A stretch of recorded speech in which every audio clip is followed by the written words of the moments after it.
السلام عليكم ورحمة الله وبركاته. الحمد لله رب العالمين والصلاة والسلام على رسوله الكريم وعلى آله وصحبه أجمعين. আমরা পাপের প্রভাব সম্মানের উপরে, সম্ভ্রমের উপরে, মান সম্মান ইজ্জতের উপরে যে পাপের প্রভাব পড়ে সে নিয়ে আলোচনা করছিলাম এবং তার কিছু কারণ বলছিলাম, কোন কোন কারণে এই পাপ ঘটে এবং সেই পাপের ফলে মানুষের মান ইজ্জত চলে যায়। ব্যভিচার একটা অশ্লীল কাজ, যে কোরআনে বলা হয়েছে লা তাকরাবুজ জিনা ইন্নাহু কানা ফাহিশা, তোমরা ব্যভিচারের নিকটবর্তী হয়েও না, কারণ তা হলো অশ্লীলতা, নিশ্চয়ই অশ্লীলতা। বিবাহ বহির্ভূত সম্পর্কে কারো সঙ্গে মিলনে সহবাসে লিপ্ত হওয়া এই বিশাল অশ্লীলতা। আর এর প্রধান ভূমিকা হলো স্পর্শ, মানে মহিলার গায়ে স্পর্শ করা কিংবা মহিলা পুরুষের গায়ে স্পর্শ করা। মিলনের ইচ্ছা না থাকলেও, আপনার মিলনের ইচ্ছা নেই, তবুও যদি আপনি মহিলার গায়ে স্পর্শ করেন, যে মহিলাকে স্পর্শ করা আপনার জন্য জায়েজ না, নন মাহরাম, তা ইসলামে সেটা অনুমোদন নেই যে আপনি তাকে স্পর্শ করেন। কারণ সেই পরশে হতে পারে মিলনের দূত, হয়তোবা এই পরশেই শুরু হয়ে যাবে, যেটা আগে ঘটতে পারে তা হঠাৎ ভূমিকা শুরু হয়ে যাবে, আর ঘটাতে পারে নৈতিকতা ধ্বংসের অনেক বড় পাপ। এই জন্যই মুহাম্মদ রাসূলুল্লাহ সাল্লাল্লাহু আলাইহি ওয়াসাল্লাম বলছেন লা আইয়ুতাআনা ফি রাসি রাজুলিন বিমিখয়াতিন মিন হাদিদিন খায়রুল লাহু মিন আন ইয়ামাসসা ইমরাআতান লা তাহিল্লু লাহু।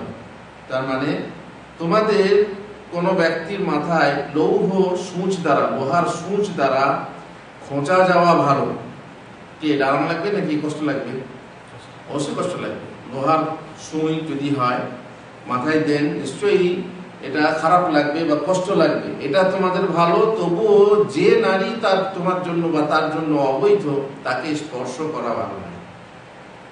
তার মানে এমন যে একটা নারীকে স্পর্শ করতে হবে আর মাথায় আপনার সূচ ভোঁকা যাবে, কোনটাকে গ্রহণ করতে হবে? মাথায় আপনার সূচ ভোঁকা যাক, সুই ভোঁকা যাক, তবুও আপনি পর নারীকে টাচ করবেন না, স্পর্শ করবেন না। সুতরাং এটা হচ্ছে ইসলামের বিধান। বিশেষ করে ভিড়ের মাঝে স্পর্শ থেকে সতর্ক থাকতে হবে চরিত্রবান পুরুষকে। ভিড়ের মাঝে যে সময় আপনি গেলেন, আর ভিড়ের সুযোগ নিয়ে নারী দেহ বা তার কোমলাঙ্গ স্পর্শ করা, গায়ে গা দেওয়া, যেমন বিশেষ করে বাসের সিটে, প্লেনের সিটে। প্লেনের সিটে দেখেছেন, মহিলা যদি একা থাকে তার পাশে কে বসে? ডাইনে বাঁয়ে কেউ না কেউ বসবে। সিঙ্গেল সিট তো নেই প্লেনে, নাকি গেটের সামনে একটা থাকে, কোনো কোনো জায়গায় থাকে, কিন্তু সিটটা পাবে তবে তো। এবারে যার পাশেই বসবে, প্লেনে হোক, ট্রেনে হোক আর বাসেই হোক, ভিড়ে। আর ভিড় হলে তো বুঝতেই পাচ্ছেন সব চ্যাপ্টা। তো এইভাবে ঠাসাঠাসি করে যে কোনো সময় যদি কোনো মহিলাকে যেতেই হয় বাধ্য হয়ে, তো তার গায়ে যেন স্পর্শ না হয়, এটা চরিত্রবান পুরুষকে, বিশেষ করে মুসলিমকে খেয়াল করতে হবে। যে মহিলা দাঁড়িয়ে আছে আর আমি গাটা এড়িয়ে দিলাম, বাস চলছে, আমি ঘুমিয়ে বাস তার গায়ে ঢলে পড়লাম, এটা যেন না হয়। অনেকে মজা নেয়, এই মজা নেওয়ার ব্যাপারটা যেন না হয়। চেষ্টা করতে হবে তার গায়ে আমার গা স্পর্শ না হয়, না লাগে। পর্দাহীনতা ব্যভিচারের একটি বড় ছিদ্রের পথ। এবার অন্য একটা প্রসঙ্গ, এটা হলো কি নারী দেহ স্পর্শ করা। এই জন্য দেখেন, নারী দেহ স্পর্শ কখনো কখনো করতে হয় সফরে। মনে করুন আপনার সঙ্গে একটা মহিলা আছে, কিংবা কোনো মহিলা অজ্ঞান হয়ে গেল হঠাৎ করে, পড়ে যাচ্ছে, আপনি তাকে ধরবেন না? ধরবেন না, ধরতে হবে, এটা বাধ্য হয়ে। সফরে অনেক সময়ে এরকম ঘটতে পারে, অনেক মহিলা বমি হয়, এমন বমি হয় যে সে তাকে সহযোগিতা করতে হবে। তো এই জন্যই নারীর শর্ত হলো যে সে যেন মাহরাম ছাড়া সফর না করে। কেন? মাহরাম সে স্পর্শ করতে পারবে, সে তাকে ধরতে পারবে, সে তাকে সান্ত্বনা দিতে পারবে, ইত্যাদি ইত্যাদি। মাথায় কোলে মাথা রেখে তার মাথায় পানি ঢালার দরকার হলে দিতে পারবে। কিন্তু মাহরাম যদি না হয় তো সমস্যা হবে না? হবে না, অবশ্যই হবে। দূরের পথ, এখান থেকে গেল গাড়িতে একা, তারপরে প্লেনে গেল একসাথে বসে গেল, তারপরে নামলো একসাথে বসে গেল, এতে সমস্যা আছে না? নেই। ঘষাঘষিতে, ঘর্ষণে এবং কাছাকাছিতে আর নাগালাগিতে একটা আকর্ষণ হবেই হবে।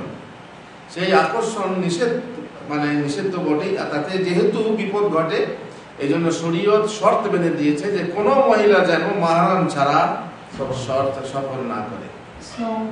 এই জন্যই যে স্পর্শ করা যায় না, কোনো নন মাহরামকে স্পর্শ করা যায় না। এবারে পর্দাহীনতার কথা, পর্দাহীনতার ফলে ব্যভিচার বেড়ে চলেছে, মেয়েরা পর্দা করে না। আগে আগে দেখা যেত যে মেয়েরা সালোয়ার কামিজ পরছে, মোটামুটি ওড়নাটা মাথায় নিচ্ছে, মাথায় নেয় না, গায়ে নিচ্ছে। এখন তো আগে তো ভাঁজ করেও বুকের উপরে রেখে নিত, এখন আবার ওড়না নেয়ই না, ফাঁকা। তো এক সাইডে ছেড়েও আগে দিত, এখন তো নেই, ওড়না গায়েই নেই, কেবল ম্যাক্সি, কেবল ওড়না কি বলো ওটাকে কামিজটা পরে থাকছে। পর্দাহীনতার কারণে আপনার ইভটিজিং বাড়ছে, পর্দাহীনতার কারণে আপনার ব্যভিচার বাড়ছে। আর নারী দেহ দর্শন সুলভ হওয়ার ফলে ব্যবহার সুলভ হয়ে উঠছে। ব্যভিচার ও ধর্ষণের বাজার গরম হয়ে যাচ্ছে, বেড়ে চলছে কুমারী মা ও অবৈধ সন্তানের সংখ্যা। আজকাল আইনও পাস হচ্ছে, স্কুলে ছেলেকে ভর্তি করতে যাবে বাপের নামের দরকার নেই, কেন? কুমারী মায়, মায়ের নামই হবে, কেননা কুমারী মায়ের সংখ্যা অনেক বেশি হয়ে গেছে। ইউরোপ থেকে শুরু হয়েছে, আমাদের দেশেও ইরান তোরান পার হয়ে আজ তোমার দেশে নেমেছি, আসছে আসছে ধীরে ধীরে ধীরে ধীরে আমাদের দেশেও আসছে। আইন পাস হচ্ছে, আইন পাস হচ্ছে যে স্কুলে স্কুলে যৌন শিক্ষা, এই স্কুলে স্কুলে যৌন শিক্ষা দিতে হবে। বুঝতে পারছেন যৌন শিক্ষা কি জন্য দিতে হবে? এই ব্যভিচার তো ঘটবেই, বাধা দিতে পারবো না। তো এই ব্যভিচারের ফলে যদি কোনো অসুখ না হয়, কোনো সমস্যা না হয়, বাচ্চা চলে না আসে, এসব ট্রেনিং দিতে হবে। বুঝতে পারছেন? তো অশ্লীলতার এমন এক পর্যায়ে এসে গেছে আমরা, আর পর্দাহীনতায় হচ্ছে একটা ছিদ্র পথ, আর তাতে ইজ্জত যায় উভয় পক্ষের ইজ্জত যাবে। মানে অবৈধ সন্তান, এটা কি কারো ইজ্জত রক্ষা করে? না, এতে উভয় পক্ষের ইজ্জত যাবে। আর এই ইজ্জত ঢাকার জন্য অনেকে ভ্রূণ হত্যা করে। ভ্রূণ হত্যা জায়েজ না জায়েজ? এই ইজ্জত রক্ষা করার জন্য অনেকে ভ্রূণ হত্যা করে, এই ইজ্জত রক্ষা করার জন্য অনেকে আত্মহত্যা করে। না, এসব জায়েজ না। তাহলে আসল জায়েজ কোনটা? যেটা করতে হবে সেটা কি? ব্যভিচার বন্ধ করতে হবে, আর ব্যভিচারের ছিদ্র পথ, ভূমিকা এসব বন্ধ করতে হবে, পর্দাহীনতা রুখতে হবে ইত্যাদি। সেই চোরাপথ রুদ্ধ করার লক্ষ্যে পবিত্র পরিবার গঠনের উদ্দেশ্যে ইসলাম পর্দার বিধান দিয়েছে। আপনারা নিশ্চয়ই জানেন, সূরা নূরের 31 নম্বর আয়াতে পর্দার বিধান আল্লাহ তাআলা কোরআনে বলেছেন, ওয়াকুল লিল মুমিনাতি ইয়াগদুদনা মিন আবসারিহিন্না। মুমিন নারীদেরকে বলো তারা যেন নিজের দৃষ্টিকে সংযত করে, ওয়া ইয়াহফাযনা ফুরুজাহুন্না, এবং তাদের লজ্জাস্থান রক্ষা করে। লজ্জাস্থান মানে গোপনাঙ্গ রক্ষা করে। কিসে থেকে রক্ষা করে? যাতে যার জন্য দেখা হালাল নয়, লজ্জাস্থান কে দেখবে? কেবল স্বামী দেখবে, তাই না? এই স্বামী ছাড়া অন্যকে না দেখায়। ওয়ালা ইবদিনা যিনাতাহুন্না ইল্লা মা যাহারা মিনহা, যেটা প্রকাশ পায় সেটা ছাড়া অন্য সৌন্দর্য যেন নারী অপরকে প্রদর্শন না করে। তো মহিলার সৌন্দর্য হচ্ছে দুই প্রকার। এক হচ্ছে দৈহিক সৌন্দর্য, যেটা আল্লাহর সৃষ্টি, আর দ্বিতীয় হচ্ছে বাহ্যিক সৌন্দর্য, যেটা মহিলার সৃষ্টি। মহিলার সৃষ্টি বলতে সবই তো আল্লাহর সৃষ্টি, এই জামা কাপড় সবই আল্লাহর সৃষ্টি, কিন্তু মহিলা নিজের সৌন্দর্য গ্রহণ করেছে। এই জামাটা পরেছে, এখানে কাজল দিয়েছে, এখানে কি বলে এটাকে লিপস্টিক দিয়েছে, গায়ে পাউডার দিয়েছে, হাতে মেহেন্দি দিয়েছে, চুড়ি ইত্যাদি ইত্যাদি, কলঙ্কার পরেছে। এটা হচ্ছে বাহ্যিক সৌন্দর্য। ম্যাক্সি পরেছে বা সালোয়ার কামিজ পরেছে বা যাই হোক, যে বাহ্যিক শাড়ি পরেছে। তো এই যে বাহ্যিক সৌন্দর্য, দুই রকম সৌন্দর্য, এই সৌন্দর্য যেন প্রকাশ না পায়, তবে যেটা প্রকাশ পায় মানে উপায় নেই ঢাকা, তো সেগুলোর ক্ষেত্রে ব্যাপার আলাদা। যেমন যদি বোরকা দিয়ে নিজের সৌন্দর্য ঢাকা যায়, একটা হচ্ছে দৈহিক সৌন্দর্য, একটা হচ্ছে লেবাসী সৌন্দর্য। ঢাকলেন, কিছু তো বেরিয়ে থাকবে, তো বেরিয়ে থাকলে পরে তখন সমস্যা নেই। আজকাল বোরকা উঠেছে এমন যে তার উপরে বোরকা পরা দরকার। বোরকা এমন সব ওই যে কি বলে ওটাকে মোজারকাশ, তার মানে এমব্রয়ডারি করা, নানা রকমের ফুল, নানা রকমের কামদানি করা। তো এগুলোতে এমন এমন বোরকা যে তাকে আবার একটা বোরকা দিয়ে ঢাকতে হবে। তো যেগুলো মোটামুটি প্রকাশ হয়ে পড়ে, এছাড়া অবশ্য অনেকেই বলছেন যে মহিলার হাতের কবজি, পায়ের পাতা ইত্যাদি, এগুলো ঢাকা মুশকিল, কাজ কামের সময় খুব কঠিন, সমস্যা নেই। কিন্তু চেহারা ঢাকতে হবে না? হবে না? চেহারা ঢাকতে হবে না হবে নিয়ে ওলামাদের মতভেদ আছে, কিন্তু সঠিক হলো যে ঢাকতে হবে। আমাদের মুনির ভাই একটা উদাহরণ দিয়েছিলেন যে পুকুরের পানি আছে, পুকুরে মাছ বেরিয়ে যাবে, তার জন্য কি করতে হয়? পুকুরে পানি বের করার জন্য একটা কি থাকে, ওটা কি বলে? মহানা বন্ধ। সেটা যদি খুলে রাখি তাহলে মাছ থাকবে?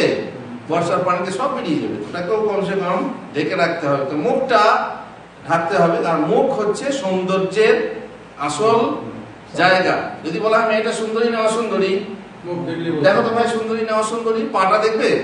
মহিলার পাটা দেখে না পেটটা দেখে বলবে যে মেয়েটা সুন্দরী না অসুন্দরী? মুখ দেখে, চেহারা দেখে বলবে, তাই না? তাহলে চেহারাটাকে ঢাকতে হবে, চেহারাতেই বোঝা যায় যে সুন্দরী না অসুন্দরী। চেহারা ঢাকতে হবে, তাহলে বের করবে না, সব গোপন করবে। কার কাছে বলছে পরে, কার কাছে সেটা পরে বলছে।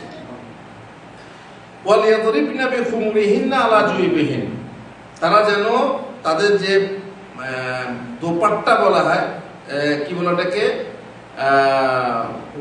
ওড়না, এই ওড়না দিয়ে তারা যেন নিজেদের বক্ষস্থল ঢেকে রাখে।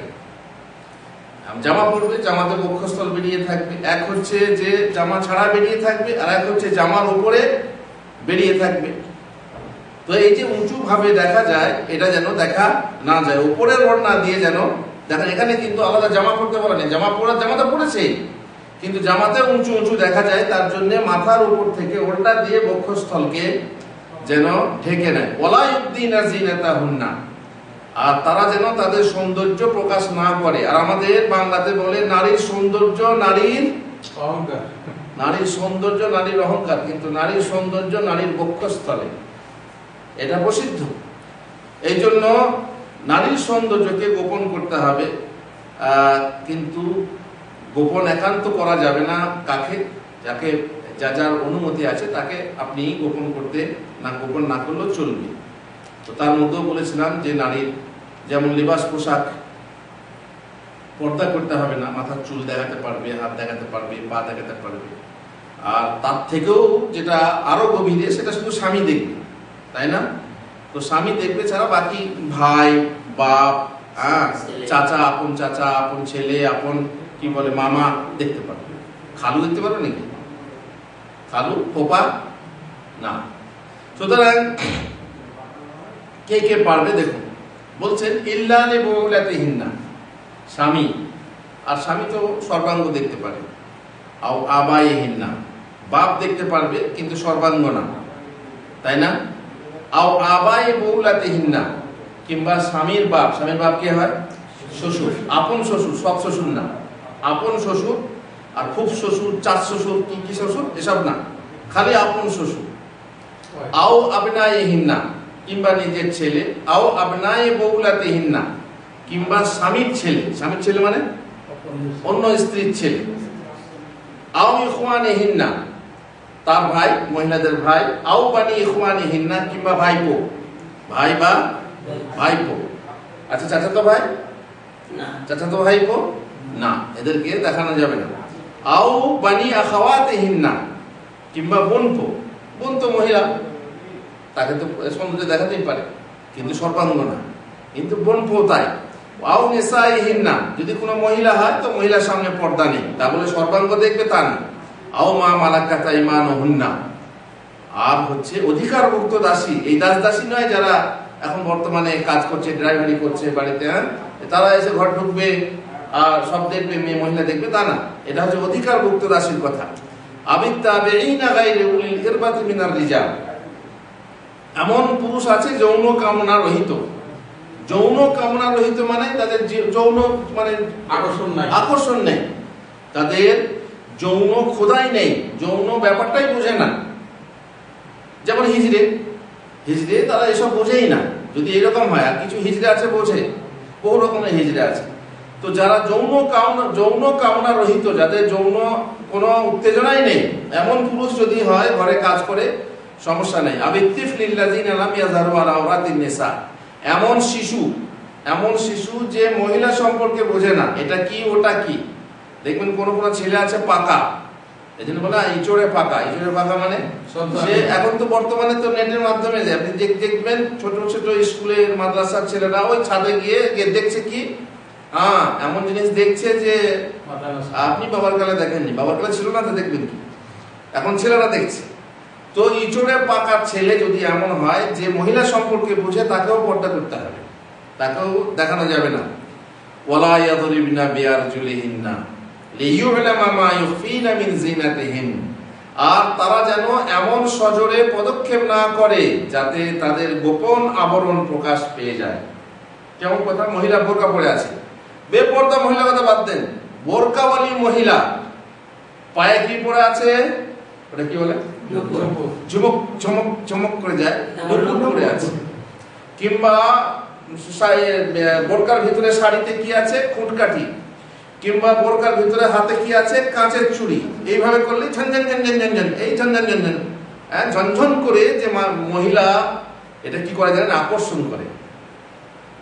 এটা হচ্ছে আকর্ষণ।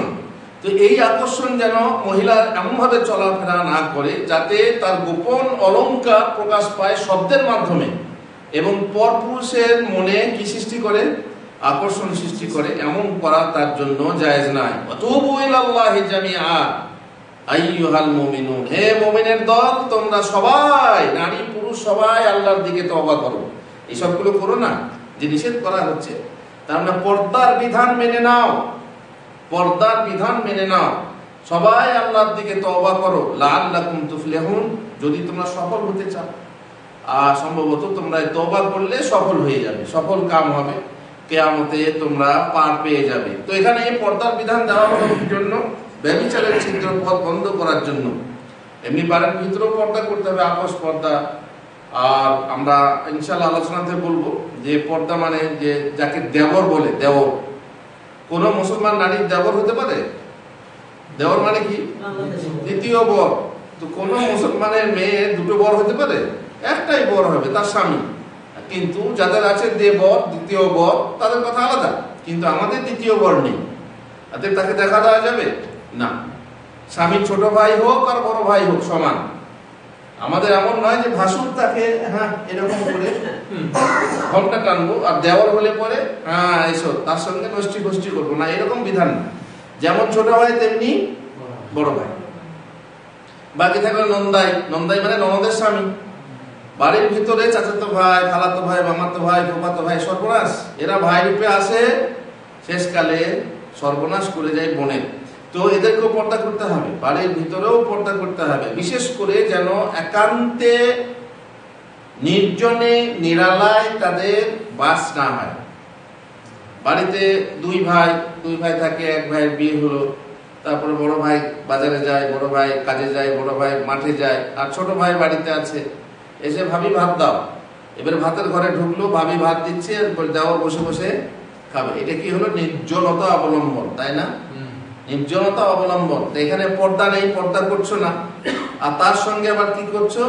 নিরালায় বসে দুজনে খাওয়া দাওয়া ইত্যাদি। তাহলে এখানে কি হাদিসে যেটা বলা হয়েছে, ওর সম্বন্ধে আলোচনা আছে সম্ভবত সামনে, যে লা ইয়াখলুওয়ান্না রাজুলুম বিইমরাআহ, তার মানে কোন পুরুষ যেন কোন মহিলার সাথে একান্তে না বসে, নিরালায় না বসে, যতক্ষণ না তার সঙ্গে কি থাকবে? মাহরাম থাকবে। মাহরাম কাকে বলে বাদশা মিয়া? মাহরাম কাকে বলে বাদশা মিয়া? বাদশা মিয়া এখন অন্য দেশে চলে গেছে। মাহরাম কাকে বলে? যার সঙ্গে চিরতরে বিবাহ হারাম, তাই না? যার সঙ্গে চিরতরে বিবাহ হারাম, তার সঙ্গ ছাড়া কোন মহিলা যেন কোন পুরুষের সাথে একান্তে বাস না করে। এমনকি বউ দেখতে গেলেন, বউ দেখতে গিয়ে অনেকে বলে আপনারা একটু সরে যান, আমি একটা চলবে? বউ দেখতে, বিয়ে তো হবেই, সমস্যা কি? তাকে আমি একা দেখবো, তার সঙ্গে আমি একা কথা বলবো, একটু মজা সোজা করবো, তাই না? না, এটা এইরকম কোন মহিলা যার সঙ্গে এখনো বিয়েই হয়নি, সেই মেয়েকে আপনার বাপও দেখতে পারে না। আপনি তো আপনার জন্য জায়েজ করা হয়েছে, যেহেতু আপনি বিয়ে করবেন, পাকা নিয়ত আছে। পাকা নিয়ত না থাকলে দেখা যায় না। চল দেখতে বলছি, দেখে নি, বিয়ে করবো না, পরে হবে কি মনে আমার ঠিক আছে, দেখতে বলছে একবার দেখে খাওয়া দাওয়া হবে আর একটা মেয়ে দেখা হবে না, এরকম না। পাকা নিয়ত হবে তখন আপনার জন্য দেখা যায়, যতটুকু দেখা আপনি মাথা চুল দেখতে পারেন, মুখ দেখতে পারেন না, সমস্যা নেই। কিন্তু যদি বলেন আমি একান্তে কিছু আলোচনা করব, কিছু গোপন কথা বলবো, আর তার সঙ্গে একটু মজাক সজাক করবো, তুমি কাউকে ভালোবাসো কিনা, তুমি ইত্যাদি ইত্যাদি, হচ্ছে তো জানিস, এই জন্যই বলছি যে এটা জায়েজ না। এই বউ দেখার ক্ষেত্রেও এটা জায়েজ না, একান্তে নির্জন বাস করা যাবে না। মহানবী সাল্লাল্লাহু আলাইহি সাল্লাম বলেছেন, পর্দার ব্যাপারে বলছি, পর্দানসীন মহিলাদের কথা, খায়রু নিসাইকুম, তোমাদের শ্রেষ্ঠ মহিলা কে জানো? জান্নাতি মহিলা, তোমাদের মধ্যে সব থেকে ভালো মেয়ে কারা জানো? শুনেন, আল্লাহ রাসূল সাল্লাল্লাহু আলাইহি ওয়াসাল্লাম বলছেন, আল ওয়াদুদুল ওয়ালুদ, তোমাদের সর্বশ্রেষ্ঠ স্ত্রী সে যে প্রেমময়ী। প্রেমময়ী স্ত্রী সবাই হতে পারে না, সব মেয়ে তার স্বামীকে ভালোবাসতে পারে না। আপনারা এটা জানেন যে দুনিয়াতে অধিকাংশ সংসার হচ্ছে তাসের ঘর। তাসের ঘর কেমন জাহাঙ্গীর ভাই? তাসের ঘর আপনি করলেন, একটু যদি হাওয়া লাগে কিংবা একটু টাচ করে দেন, ঘুরঘুর করে পড়ে যাবে। কিংবা কাঁচের ঘর একটু শক্ত, তাসের ঘর থেকে কাঁচের ঘর একটু শক্ত, কিন্তু একটা পাথর দিয়ে ঢিল মেরে দেন, ভেঙে না। অধিকাংশ সংসার চলে টানে, না হয় ঠেলায়। টানে মানে টেনে টেনে টেনে টেনে কোন রকম চলছে। স্ত্রী ভালো নয়, না হয়তো স্বামী ভালো নয়, না হয়তো আর কেউ ভালো নয়, কোন রকম টেনে টেনে টেনে টেনে সংসার করছে। আর না হয় ঠেলায়, ঠেলায় মানে ঠেলায় করে সংসার করছে। তালাক দিই, এর বাবা হচ্ছে ফেসেরা, এর বাবা হচ্ছে রাজনীতি নেতা, এর জানরেন, আমাকেও কেসে ফাঁসি দেবে, আমাকে বধূ নির্যাতন কেস দেবে, আমার দরকার নেই, চল ঠেলায় ঠেলায় ঠেলায় ঠেলাতে দিয়ে ঠেলায় পরে ঢেলাই সালাম কোন রকম করে সংসার করছে। ভালোবাসা নেই, ভালোবাসে বলে সংসার, ভালোবাসার সংসার খুব বিরল। কদাচ আপনি দেখবেন ভালোবাসার সংসার আছে, বাকি সব টানে আর না হয় ঠেলা। টানে আবার দেখবেন কখনো সময় সন্তানের টানে, স্বামী স্ত্রীকে চায় না, স্ত্রী স্বামী, কিন্তু ছেলে মেয়ে হয়ে গেছে, কি করবো হুজুর। অনেক সময় দেখবেন মেয়ে অন্য ছেলের সঙ্গে লাইন আছে, আজকাল তো মাশাআল্লাহ নেটে বহু যোগাযোগ, লাইন আছে, তবু তাকে ছাড়তে পারছে না, কেন? ছেলে মেয়ে আছে, মায়া একটা, এই যে টানে, ছেলে মেয়ের টানে তাকে নিয়ে সংসার করতে হচ্ছে। অথচ যদি ছেলে মেয়ে না থাকতো হয়তো তাকে তালাক দিত। এইরকম, হ্যাঁ, টানে না হয় ঠেলায়, কেউ ঠেলে চালাচ্ছে আর কেউ টেনে টেনে চালাচ্ছে। তো অধিকাংশ সংসার ভালোবাসা নেই, ভালোবাসা খুব কম। কিন্তু রাসূলুল্লাহ সাল্লাল্লাহু আলাইহি ওয়াসাল্লাম বলছেন, শ্রেষ্ঠ রমণী সেই যে প্রেমময়ী, তার শ্রেষ্ঠ পুরুষও সেই যে প্রেমময়, যে ভালোবাসে। ভালোবাসার ভিত্তিতে সংসার হচ্ছে সর্বশ্রেষ্ঠ। তো এইরকম মেয়ে পাওয়া মুশকিল যে প্রেমময়ী, ভালোবাসা। যেমন ভালোবাসার পাগলে আমি দেখেছিলাম, ওকে না পেলে আমি মারা যাবো, তবে আমি আত্মহত্যা করতে বলছি না। আত্মহত্যা যারা করে তারা পাগল। আত্মহত্যা না, এমন যে হ্যাঁ আমি তাকে না পেলে আমি মারা যাব, তাকে না হলে আমার চলবে না। কাকে? স্বামীকে। বিয়ের আগে না, বিয়ের আগে অনেক সময় বাবা ও এমন মজনু, তাকে না পেলে আমি আর জীবনে, ওর মতো পুরুষ দুনিয়াতে কেউ নেই। কে বললো? কে? ওর মতো মেয়ে আর দুনিয়াতে নেই। ওকে না পেলে তু না মিলি পুরি জিন্দেগি, পুরি দুনিয়া মিলি তো কে। আবার তুই যদি আমার না হস তো সারা দুনিয়া যদি আমি পাই তো আমার সুখ নেই। কথা হলো, দুনিয়া থেকে একটাই লাইলা জন্ম নিয়েছিল? আরে দুনিয়া থেকে একটাই মজনু আছে না? অন্য পুরুষও তোমাকে এরকম ভালোবাসতে পারে, অন্য মেয়েও তোমাকে এরকম ভালোবাসতে পারে। প্রেমময়ী মহিলা। আর ওলুদ মানে হচ্ছে সন্তান দাত্রী। সন্তান না দিলে পুরো সংসারে বাঁধন দৃঢ় হয় না। দেখবেন প্রথমেই চেষ্টা করে শ্বশুর বাড়ির লোকে যে একটা ছেলে হয়ে যায়, কোনো সময় অনেক সময় এই যে ভালোবাসা সংসার নয়, এই টানাপোড়েন চলছে, তখন শ্বশুর বাড়ির লোকে চেষ্টা করে কি একটা ছেলে হয়ে যায়। ছেলে হলে কি হবে? তখন টানে চলবে। এসব বুদ্ধি আছে না? নেই? সাংসারিক জীবনে এসব বুদ্ধি পাওয়া যায়। এই যে বেশি করে 5 লাখ 7 লাখ মোহরানা কাবিননামা লিখে, কেন লিখে? এটাও একটা ঠেলা। ঠেলা কি? যে তালাক দিলে এই ঠেলাতে বলো দাও আমার টাকা, এই ঠেলাতে বেচারি আমরা সংসার করতে পারি। অত টাকা নেই বাবা, দরকার নেই, কোন রকম করে কাজ চালিয়ে নেই। বুঝলেন? যে এক একটা ঠেলা, এক একটা টানা আমরা বোঝা দেওয়া আছে। তো মোট কথা হচ্ছে যে সন্তান দাত্রী মহিলা নিশ্চয়ই ভালো। আর দুর্ভাগ্যবশত যে বাঁধা হয়, বন্ধা হয়, তো আল্লাহর হুকুম। আল মুআতিয়া, যে স্বামীর সহমত অবলম্বন করে, মানে স্বামী যেটা বলছে সেটাই। দেখবেন সংসারে স্বামী যেটা বলছে সেটাই যদি স্ত্রী মেনে নেয়, সেই সংসারে সুখ আছে। অথবা এর বিপরীত, স্ত্রী যেটা বলছে সেটাই যদি স্বামী মেনে নেয়, তাহলে দেখবেন সেখানে শান্তি আছে। এখন মুশকিল হচ্ছে মাঝখানে সমন্বয়। এই যে ও বলছে পশ্চিম, তো ও বলছে পূর্ব, ও বলছে দিল্লি, তো ও বলছে বোম্বাই, ও বলছে ঢাকা, তো বলছে খুলনা। তার মানে এই যে একটা নৌকা, ও যেটা এটা কি বলে, হালটানা না, বৈঠা। এবার দুটো বইটা থাকে, একজন সামনে টানছে আর একজন পেছনে।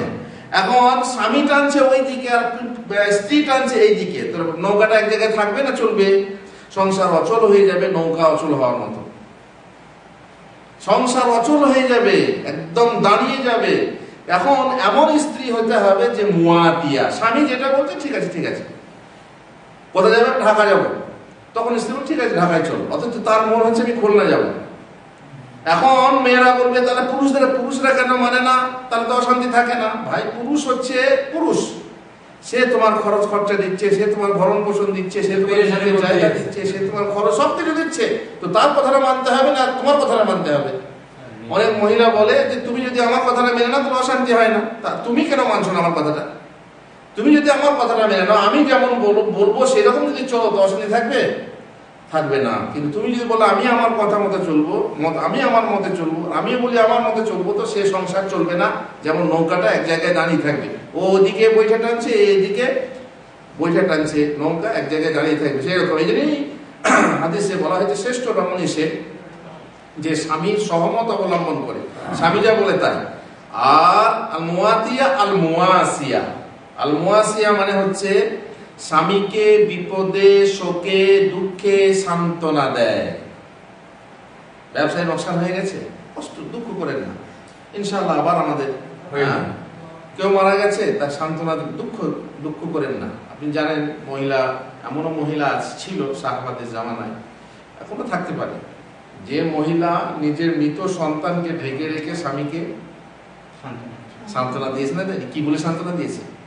যদি আপনাকে কোনো জিনিস ধার দেয় কেউ, তারপর সে যদি চেয়ে নেয়, তো আপনার কিছু বলার আছে? আল্লাহ, মাথা খারাপ হয়ে যায় সব শুনে। কি নারী তারা, ভেড়ি নয় নারী, কি নারী তারা, কি যুক্তি। কেউ যদি আপনাকে কোনো জিনিস ধার দেয়, তারপর সে যদি চেয়ে নেয়, তো আপনার কিছু বলার, আমার কিছু বলার নেই। তাহলে শুনুন, আল্লাহ তাআলা যে সন্তান আপনাকে দিয়েছিলেন, আল্লাহ তাআলা নিয়ে তুলে নিয়েছে।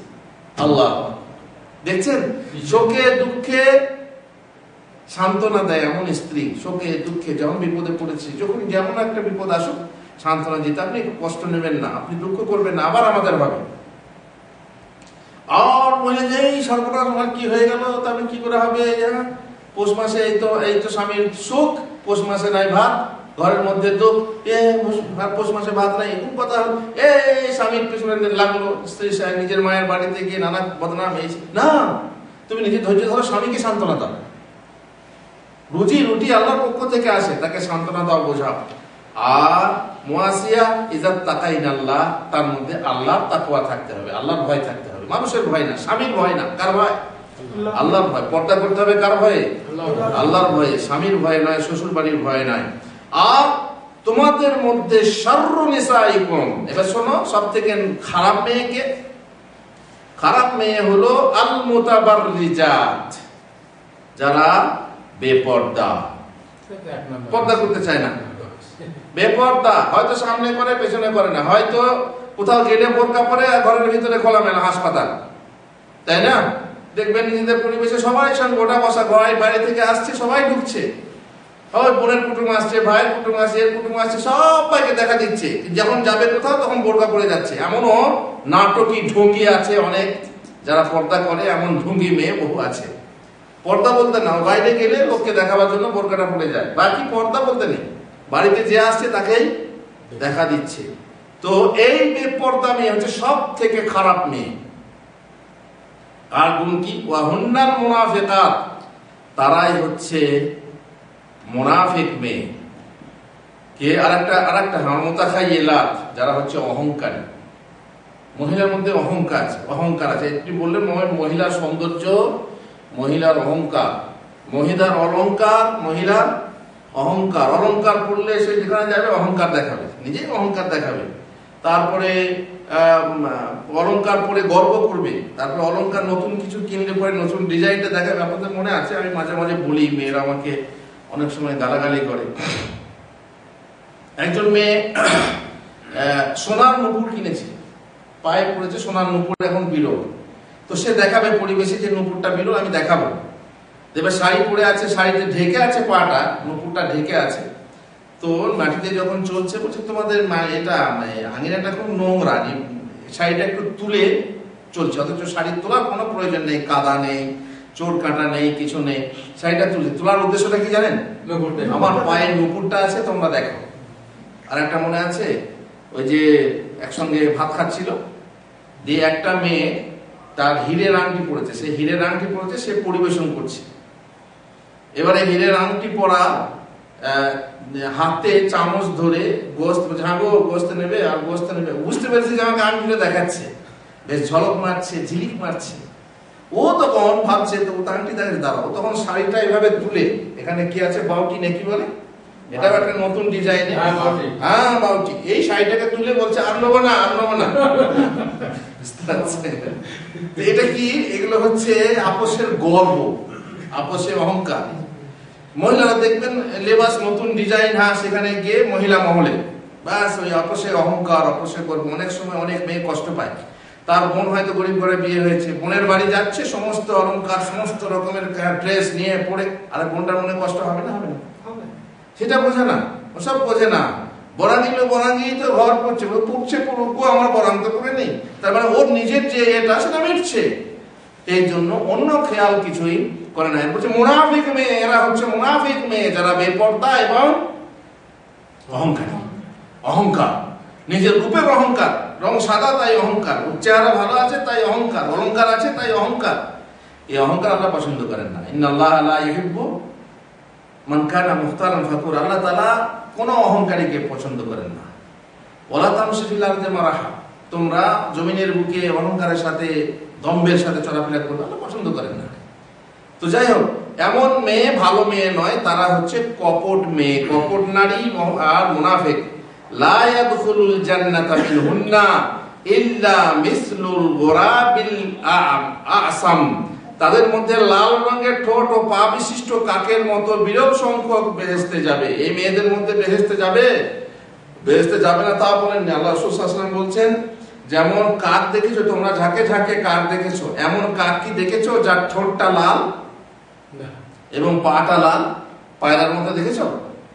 কোন কোন কাক হয়তো হয়ে যায়, তাছাড়া হাদিসে আসতো না। কোন কোন কাক নিশ্চয়ই থাকবে যার ঠোঁট লাল এবং পা লাল।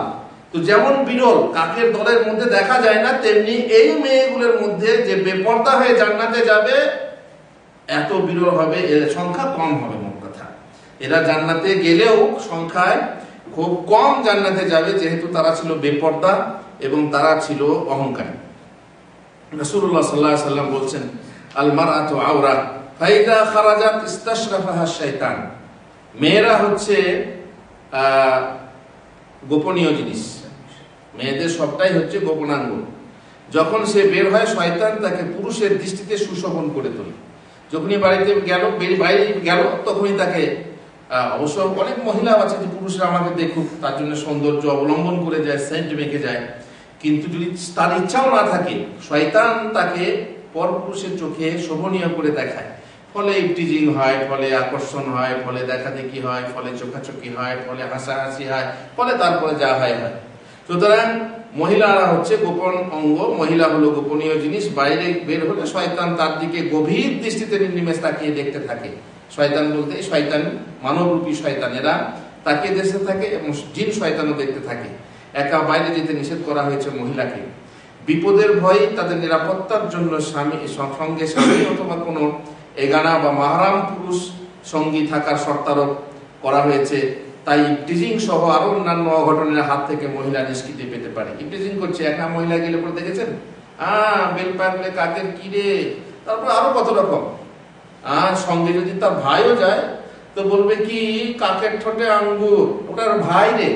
ওইসব দেখে না, ভাবছে কি নিশ্চয়ই লাভার হবে, প্রেমিক হবে, বলে দিচ্ছে কাকের কালো রং, যে মহিলা সুন্দরী, তখন বলে কাকের ঠোকে আঙ্গুর, তার কাকর ঠোকে আঙ্গুর। আল্লাহ জানে না, কমেন্ট করে বসবে না, জেনে কমেন্ট করে বসে, ভাই তার সঙ্গে না, বলছে না প্রেমিক। এখন রাস্তা দিয়ে চললে আল্লাহ মুস্তান। মহিলা একা গেলে পরে মহিলা একা গেলে পরে ইফটিজিংটা বেশি হয়, আর ইফটিজিং এর ফলে ভাই প্রতিবাদ করে, বাপ প্রতিবাদ করে, নিয়ে কত মারামারি খোনাখুনি হচ্ছে, নিশ্চয়ই আপনারা শুনে থাকবেন।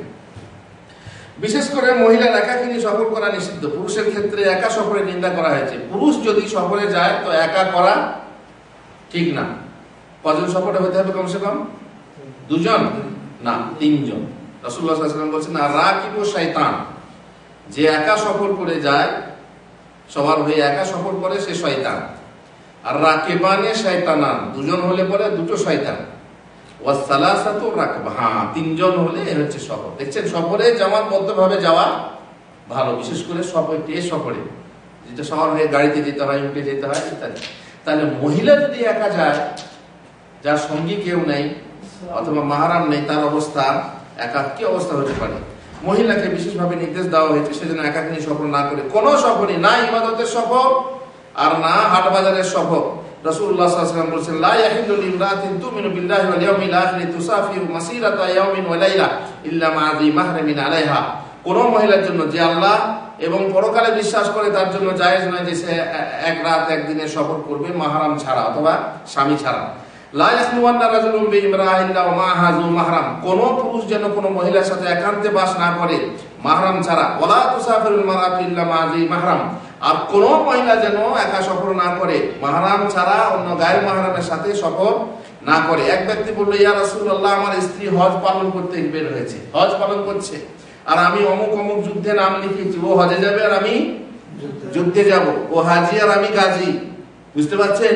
রাসূলুল্লাহ সাল্লাল্লাহু আলাইহি ওয়াসাল্লাম বললেন, ইনতালিক ফাহুজ্জা মা ইমরাতিক, তোমার গাজী হওয়া দরকার নেই, তুমি হাজি হও, তোমার বউয়ের সাথে গিয়ে হজ করো। তবু যেন তোমার বউ একা হজ করতে না যায়, যাও তুমি তোমার স্ত্রীর সঙ্গে গিয়ে হজ করো। ইসলামের এই নীতিকে উল্লঙ্ঘন করার ফলে অপরাধ মহিলারা করে, তারই সত্যর কুফল স্বরূপ তাদের জীবনের অভিশাপ নেমে আসে। চিরদিন কার জন্য পবিত্রতা, সতীত্ব নষ্ট হয়ে যায়। অনেক মহিলার চরিত্র থেকে তার পবিত্রতা চলে যায়। কেউ টিজিং এর শিকার হয়, কেউ বা হয় ধর্ষিতা, কেউ বা ঢেকে রাখে, কেউ প্রকাশ করে সাহসের সাথে ধর্ষকের শাস্তি দেয়, কেউ বা প্রকাশ করে দেয়, তারপরে এফআইআর করে ইত্যাদি ইত্যাদি। শাস্তি তো দৃষ্টান্তমূলক হয় না, আমাদের দেশের আইন অনুযায়ী সে দৃষ্টান্তমূলক শাস্তি হয় না। ফলে মহিলার যা হারিয়ে যাওয়ার তা হারিয়ে যায়, যে দাগ লেগে যায় তা আর মুছে না। এই জন্যই নারী স্বাধীনতার আহ্বায়করা যা বলে তাদের কথায় কান না দিয়ে যদি ইসলামের বিধান মেনে মহিলা পূর্ব সতর্কতামূলক কাজ করত এবং একাকিনী সফর না করত, তাহলে হয়তো সে অনেকটা সুরক্ষিত থাকতে পারত, বাঁচতে পারত শ্লীলতাহানির ছোবল থেকে, প্রিজিং থেকে, থানা, পুলিশ, কোর্ট কাছারি, নানা জেরা কৈফিয়তের হাত থেকে রেহাই পেত, হুমকি ধমকি ও খুন হওয়ার আশঙ্কা থেকে। সব থেকে মুশকিল হচ্ছে ধর্ষণ হওয়ার পরে ওটাকে কি বলা হয়? Medical test. মেডিকেল টেস্ট খুবই ব্যাধিত, এই জন্যই তো মহিলারা গোপন করে। আর নারী স্বাধীনতার আহ্বানকারী যারা, তারা ওই যে সবাই বলে যে শিয়াল মশাই বলছে ইনকিলাব জিন্দাবাদ, মুরগির ঘরের ভেতরে থাকা চলবে না, মুরগির দরমার ভেতরে থাকা চলবে না, দরমার দরজা খুলে দাও, তারা বাইরে বেরিয়ে আসো। কে বলছে? শিয়াল মশাইরা। উদ্দেশ্য বুঝতে পারছেন? হ্যাঁ, উদ্দেশ্য পরিষ্কার। মেয়ের কি একাকিনী সফরের অধিকার নেই? একাকিনী বা পছন্দসই অর্থনগ্ন পোশাকে বের হলেই কি পুরুষের অধিকার জন্মে যে ইফটিজিং করা? কেন মেয়েরা কেন পারবে না? মেয়েরা বলছে, মেয়েরা মানে প্রতিবাদ করছে, মেয়েরা যদি একা বের হয় তো পুরুষ এসে হামলা করবে কেন? মেয়েদের কি অধিকার নেই? দেখুন, না তা হয়তো নয়, কিন্তু এর ফলে সংগঠিত বিপদের জন্য মহিলার উন্নাসিকতা অনেকটাই দায়ী। সে এই ছোট কাপড় পরেছে বলেই, সে উলঙ্গ ড্রেস পরেছে বলেই তাকে ইফটিজিং করা, ধর্ষণ করা হচ্ছে। আত্মরক্ষার জন্য মহিলার ক্যারাটে শেখা দরকার। এবার বলছে কি না, তাহলে ক্যারাটে শিখতে হবে, পুরুষকে কি করতে পারে? ঘায়েল করতে পারে। তা হয়তো মোকাবেলার সময় কাজে দেবে, কিন্তু অকস্মাৎ বিপদের হাত থেকে রেহাই পাবে না, আর যা ঘটবার তা ঘটে যাবে। এর জন্য প্রশাসনকে কড়া পদক্ষেপ গ্রহণ করতে হবে, যাতে ইফটিজিং না হয়, ধর্ষণ না হয়। ঠিক আছে, প্রশাসন কড়া পদক্ষেপ করলে অপরাধীকে মৃত্যুদণ্ড দিলেও কি মহিলার যা হারিয়ে গেছে তা ফিরে আসবে?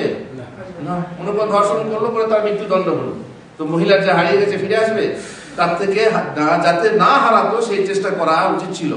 যার কেউ নেই সে কি করবে, বাইরে যেতে বাধ্য হলে সে কি করবে সে কথা আলাদা। প্রয়োজনে তাকে যা আদেশ পালনের বোঝা হালকা হয়ে যাবে। মহান আল্লাহ বলেন, ফাত্তাকুল্লাহ মাস্তাতাতুম ওয়াসমাউ ওয়া আতিউ, যথাসম্ভব তোমরা আল্লাহকে ভয় করো, যথাসম্ভব, যথাসাধ্য। যেখানে না গেলে উপায় নেই, একা না গেলে উপায় নেই, সেটা আলাদা কথা, কিন্তু খবরদার উপায় থাকতে তুমি একা যেও না, মাহরাম ছাড়া যেও না, ভেবে দেখুন আপনার মনের ভয়ের পরিমাণ কতটুকু। ভয় আছে নাকি অনীহা কাজ করছে? ভয় থাকলে বেঁচে যাব, আর ভয় না থাকলে, অনীহা থাকলে ফেঁসে যাব।